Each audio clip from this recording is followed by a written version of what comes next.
Hey guys, welcome back to Contest Prep University. I'm Joe Klemczewski with Adam Atkinson, and we are wrapping up the series that Adam wanted to do. It's a great one on pumping up backstage, a ton of practical information.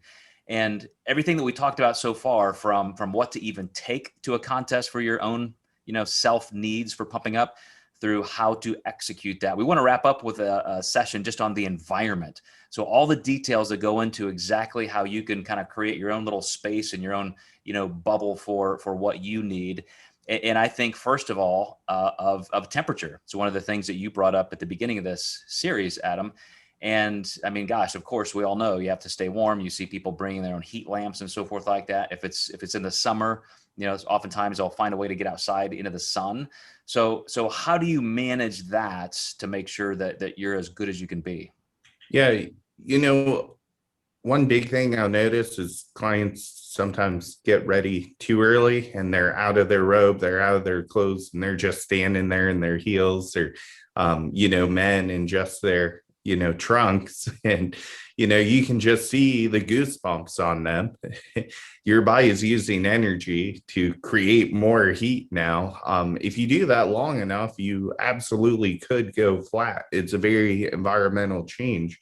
And one thing I realized with most shows getting moved to Florida this year, they crank the AC in Florida. Every venue I went to was freezing cold. So I knew for the most part, I was going to be keeping my clients relatively clothed up until the point that they got on stage. At least keep their top on until they get glazed. And, we would just take the top off to peek at them and then put it back on, stay warm. Also, keeping your feet from hitting a cold floor, because that just your feet and your head basically lose the most heat. So if you're standing on a cold floor, it just sucks the heat right out of you.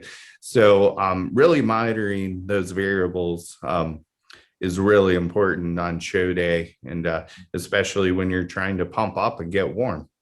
Anybody who is kind of naturally cold, whether you're hypothyroid or something, like you know how just bone chilling that could be and how long it takes to get warm again.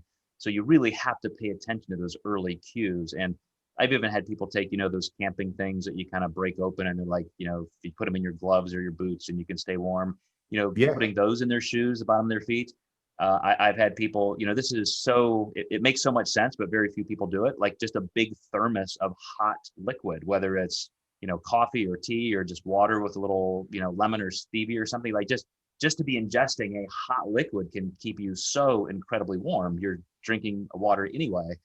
But what else do you consider in terms of environment? Are you asking your clients to sit, lay, stand, move? Like how do you control that throughout the morning? Yeah, I do try to keep them off their feet, especially in divisions that require a little bit more leg conditioning. I might actually have them lay with their feet up a wall just to drain that lymph fluid back into drain that vascular lymph fluid back into the vascular system.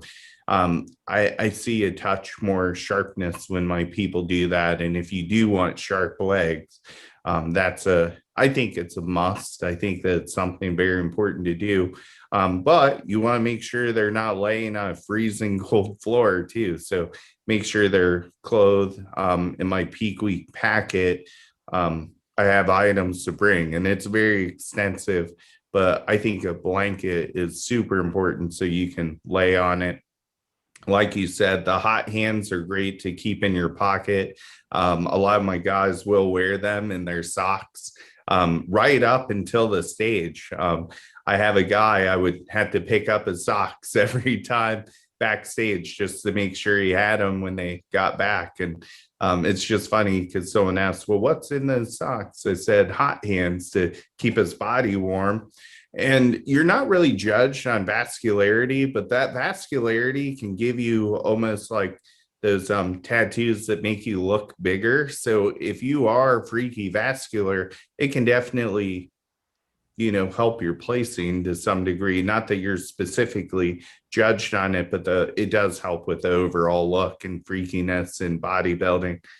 Now, wait a second. You can get tattoos to make you look bigger? How come you never told me this before? You've Come on. never seen the little armband that everyone does? I Like didn't know that back made in you the look bigger. I need some notes on this. they do. I thought about getting one. It's my only hope for big arms. Right. But to your point about vascularity, it is a symptom of just being warm, and so a lot of people don't remember that we lose moisture by sweating, even if you don't feel it on your skin. That's where most of our dehydration comes from. And even in a cold auditorium, if you're just staying slightly warm, just that little bit of subcutaneous perspiration that's subsensory can really make a difference between being filmy or not. So staying warm has a lot to do with staying tight, not just seeing vascularity. But Absolutely. yeah, all great notes, and I'm glad you gave your clients a list of things to do. I can imagine like they're carrying trunks and backpacks full of stuff. Get my heat lamp, blanket, hot hands.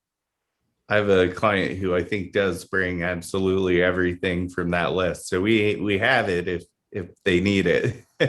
Well, maybe we can list some of those in the show notes, perhaps. But thanks, Adam. This has been a great series. Hope it's been helpful for you guys. We will see you next time with a new series in Contest Prep University.